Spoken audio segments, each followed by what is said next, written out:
디자이너 발령을 받고 나서 이 대치점에 왔을 때 제일 먼저 중요하게 생각했던 거는 상권이었어요. 그 상권에 어떤 고객이 많이 입점을 하느냐, 연령대가 어떻게 되느냐를 먼저 보고, 대치다 보니까 학생의 위주가 굉장히 많기 때문에 기술적이나 뭐 서비스적이나 학생의 포커싱에 맞춰서 많이 진행을 했던 점이 크고, 초반에 왔을 때 학생들의 이제 전체적인 라인이나 앞머리 라인 이런 걸 좀 세세하게 상담을 하면서 학생의 매니아층이 굉장히 많이 늘어났죠. 학생들한테도 충분히 너 머리가 예쁘다고 생각되는 친구들이 있으면 무조건 나를 찾아주게 이제 얘기를 해줘라, 명함을 여러 개 주면서 전달을 했던 경우도 있었고, 그럼으로써 이 학교 근처에 어느 정도 그룹이 형성이 됐어요. 그룹으로 인해서 점점 소개가 계속 오게 되고, 그걸로 통해서 아버님이 오게 되고, 이제 여자분들은 또 아들과 이제 아버님을 보내면서 이 디자이너의 실력을 감하잖아요. 그렇게 해서 어머님이 오시게 되고, 그 어머님이 오신 상태에서 그 지인들도 같이 오게 되고 하다 보니까 고객이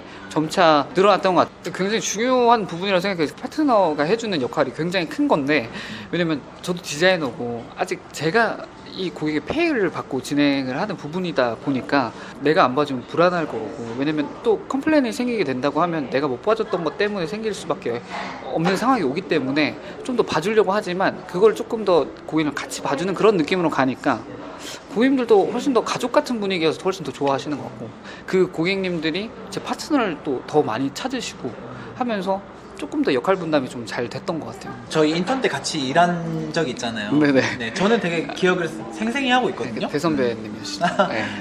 인턴 때보다 되게 남달랐다고 저는 생각을 해요. 그때 어떤 마음으로 일하셨는지. 저는 인턴 때 욕심이 진짜 많았거든요. 누구보다는 뛰어나야 돼, 무조건 엑설런트 받아야 돼, 이 생각이 너무 강했기 때문에 뭘 하든 열심히 했는데, 그 열심히 하는 걸 다른 사람들한테 보여주지는 않았어요. 되게 몰래 뒤에서 연습하고, 아, 나 원래 잘하는 사람이야, 이런 느낌이 들 수 있도록 연습을 많이 했던 것 같아요. 근데 진짜 연습밖에 답이 없던 것 같아요. 제가 재능이 있다고 생각은 하지 않거든요. 진짜 노력의 결과물이 아닐까라는 생각합니다. 고객이 되게 많잖아요. 일반적인 디자이너들이 수용할 수 있는 고객의 적게는 2배, 많게는 2.5배까지 혼자서 이렇게 수용을 하시고 계신 것 같은데, 그러면서 발생하는 고객의 대기 시간, 이런 것들이 많이 길어지진 않는지. 저는 일단 그 커트 속도에 대해서 신경을 진짜 많이 썼거든요. 남자 커트는 5분에서 10분 사이에 무조건, 여자분들도 10분 안으로 무조건 할 수 있게끔 시간을 많이 투자했던 것 같아요. 인턴 때부터 계속 이제 커트도 빠르게 치려고 연습을 많이 했고, 근데 그 이유는 컴플레인이 많을 수 있어요. 근데 저는 이렇게 생각하거든요. 처음부터 그 입점해 주시는 고객님이, 이제 신규 고객님이 저를 만났는데, 상담할 때도 굉장히 이제 디테일하고 굉장히 길게 상담을 할 수 있지만, 그 커트하는 시간만큼 집중을 해서 그 5분 10분이라도 고객님한테 빠르고 정확하게 커트를 한다고 하면, 아, 이 사람 좀 경력이 조금 오래된 사람이구나 라고 느낄 수 있을 거라고 생각이 들었고, 노하우가 있는 사람이구나. 그쵸. 그리고 나중에 또 제가 그때는 이제 제가 바빠질 거라고 생각을 못했지만, 바빠질 거라고 생각을 했을 때 내가 그 5분에서 10분에서 조금이라도 딜레이가 된다고 하면 그 많은 고객을 수용을 할 수 있을까라는 생각을 해서, 그때부터 제가 바쁘나 안 바쁘나 항상 그 시간대 정확하게 맞춰서 지금도 하고 있거든요. 그렇기 때문에 제가 진짜 너무 바쁠 때는 한 26명 정도 왔을 때도 있지만, 하루에. 네, 그 분들도 저한테 컴플레인보다는 그냥 태우 선생님 많이 바쁘시네요, 이 말씀만 하시고, 항상 제 생각으로 만족은 하고 가시는 것 같습니다. 제일 중요한 거는 이제 미용 부분에 솔직히 상담력이라고 생각되거든요. 근데 상담할 때 나를 처음 뵙지만, 그치만 상담을 통해서, 아, 이 사람이 그래도 이 머리를 잘 풀어서 얘기를 해주는 거나 때문에 샴푸실에 가서도 안정감 있게, 아, 이 사람 머리 나한테 잘해주겠지라는 생각을 가질 수 있다고 생각이 들어서 상담을 굉장히 오래 하는 편이지, 그 커트나 커트 속도는 항상 똑같이 진행을 하는 편입니다. 상담할 때 어떤 부분으로 핫포인트를 찝으세요? 남자 학생 같은 경우를 얘기를 하면, 옆에가 이제 많이 뜨고 하지만 이 구렛나루 부분이 이제 짧게 잘리게 된다고 하면 전체적으로 광대나 이런 이 부분이 굉장히 넓어지기 때문에 얼굴이 커 보인다. 그렇기 때문에 이런 구렛나루 부분을 길게 남겨야 되는 거고, 친구가 얼굴이 소멸할 수 있는, 얼굴이 작아 보이고 인싸머리가 되고 싶으면 이런 식으로 진행을 해야 된다, 이런 식으로 조금 더 많이 하고, 여자분들 같은 경우에는 볼륨이 살아야 될 부분과 가려야 될 부분, 그러니까 남자처럼 드러내지 않고 얼굴을 가려야지만 더 예뻐 보일 수 있기 때문에, 고객님 같은 경우에는 이런 광대나 턱선을 좀 가려주는 커트를 진행을 하시면 어떠실까 하면서 제가 제일 잘할 수 있는 커트를 보여줍니다. 그래서 그 사진도 이제 제가 할 수 있는 커트와 제가 제일 잘하고 제일 잘 뺄 수 있는 커트로 많이 보여드리죠.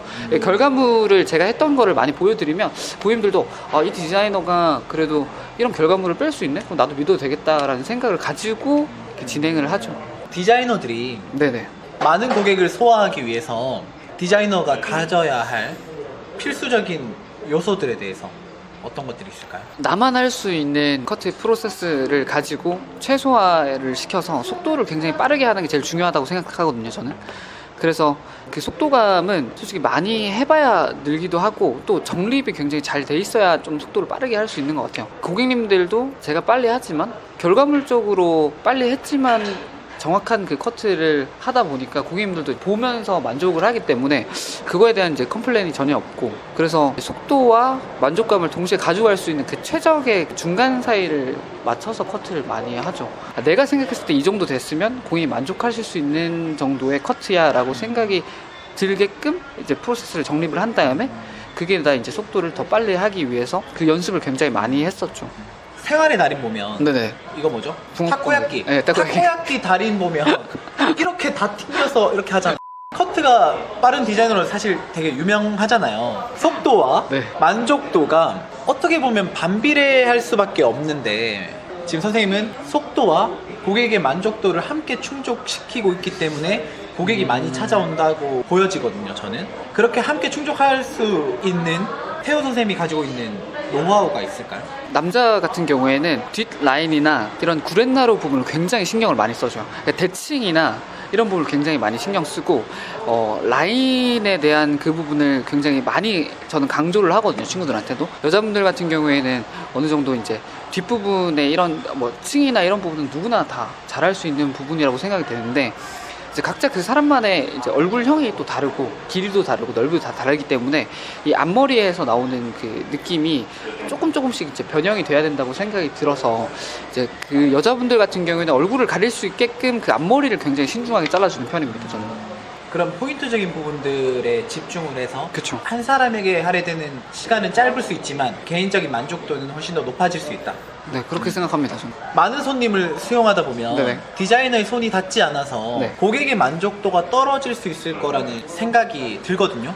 저도 그쵸. 디자이너로서. 맞아요. 근데 그런 부분들을 만족시켜 드리기 위해서 어떤 액션들을 하고 있는지. 고객님이 이제 내방을 했을 때 제가 이제 고객님을 이제 하고 있는 상황에서는 고객님을 제가 나가서 마중을 하려고 하는 편이고, 그게 진짜 적응 안 되는 상황이 온다고 하면 제가 보일 수 있는 자리 쪽으로 안내를 하는 거죠.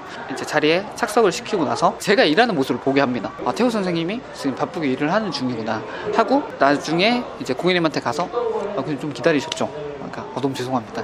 제가 좀 더 이쁘게 해드리기 위해서 이제 고객님의 시간을 조금 더 지금 만들어내려고 하는데 조금만 더 기다려줄 수 있냐고, 이런 식으로 조금 양해를 좀 구한 다음에 진행을 하는 편이죠. 근데 고객님들도 조금만 더 기다려 주시기도 하고, 왜냐면 고객님들이 너무 착하신 분들이 많으셔가지고.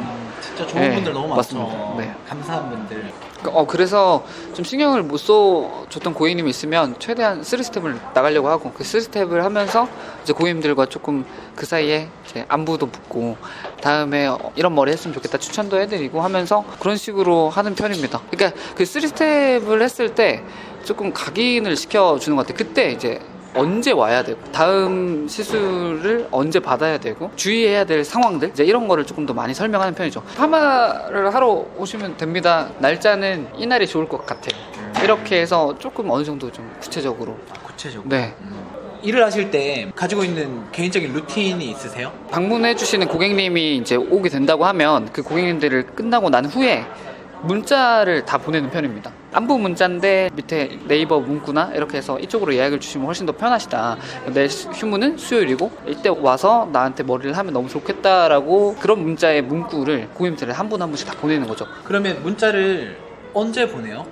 저녁에 보냅니다, 저는 항상. 그 하고 퇴근. 그쵸. 고객은 머리를 하고 그날 밤에 문자를 받는 거네요. 그쵸. 솔직히 힘들어서 너무 일찍 가고 싶은 적도 많았는데 이제 실장님께서 하고 가야죠 태호 선생님 하면 어쩔 수 없이 그냥.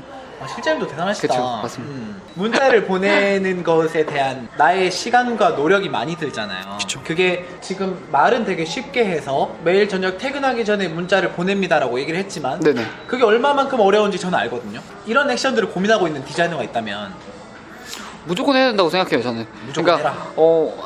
일단 솔직히 고객을 잡으려면 내가 조금 더 많이 뭐 10%나 20%를 더 줄 수 있으면 그 고객이 저한테 충성 고객이 될 수 있다고 생각하거든요.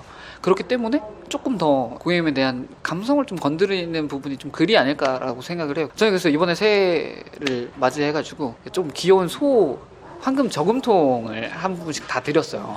그리고 이제 스티커로 된 그 문구로 적혀 있는 그거를 쇼핑백에 붙여서 고객님한테 전달을 해줬죠. 진짜 괜찮다. 네. 고객님들도 근데 웃으시면서 좋아하시죠. 보여줄 수 있어요? 어떤 거냐면 새해 고객님께 솔직히 챙겨드렸던 얼마 되지 않는데 그냥 받으시면 좋아하시더라고요.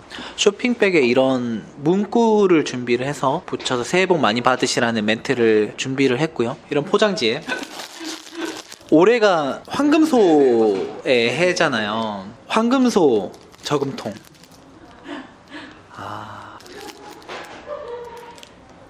태호 선생님은 네. 태호 선생님 고객님들에게 이런 거는 꼭 지키고 실행한다. 제가 스텝 때부터 해왔던 건데 인사를 90도로 하거든요.